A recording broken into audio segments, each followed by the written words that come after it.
This is one of the things, and I don't know, I'm taking a risk here because I don't know if any out there are home inspectors as well as real estate agents on it, but I'm going to tell you one of the things that chaps me right now, I kind of said it earlier, is I get that summary report. You know, the summary report that has all the items in the full report, just deleting some of the language on it or the pictures. And so on that summary report, it's got things like, you know, the cracked faceplate, the dripping water faucet, all these other things that are on there.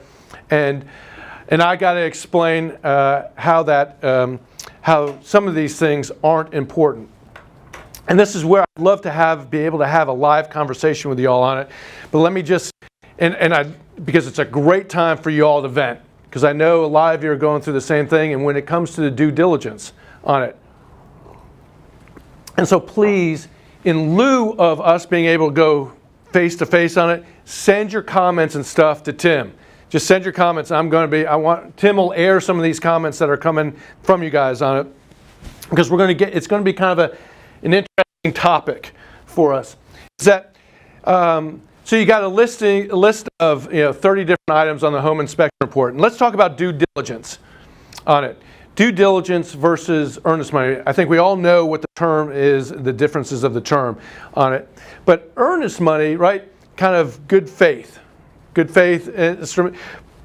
But I'm going to challenge you to think otherwise on earnest money, because I don't interpret earnest money. This is me personally. This isn't North Carolina Real Estate Commission sanctioned, but I don't think earnest money is of good faith. What I think is good faith is going to be due diligence. If you want to buy a house, you're going to put money up on the table because we're going to take it off the market.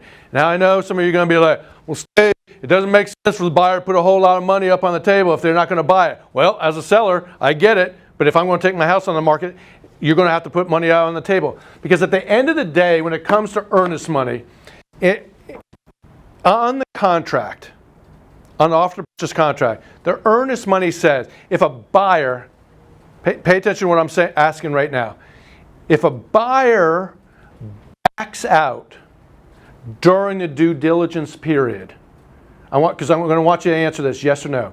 If a buyer backs out during the due diligence period, do they get their money back? Yes or no? Send it to Tim.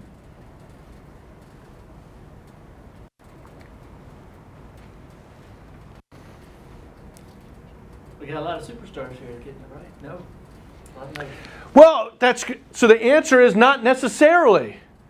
Because even though it says in the offer to purchase that they're entitled to that money, it doesn't mean that they're going to get it back. I mean, they might have to fight for that money.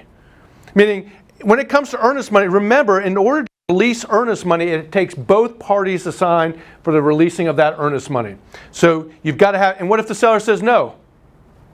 If the seller says, I'm not going to sign it, how's the buyer going to get the money back? What are they got to do, Tim? Eventually, courts? Go to court. They're going to have to sue. They're going to have to sue for the money.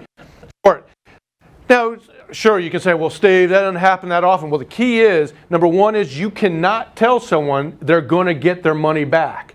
Because if they don't get their money back, guess who's going to be writing that check? The second thing is, it's not true. And you have to explain earnest money that way. You have to explain earnest money that, hey, here's how it works.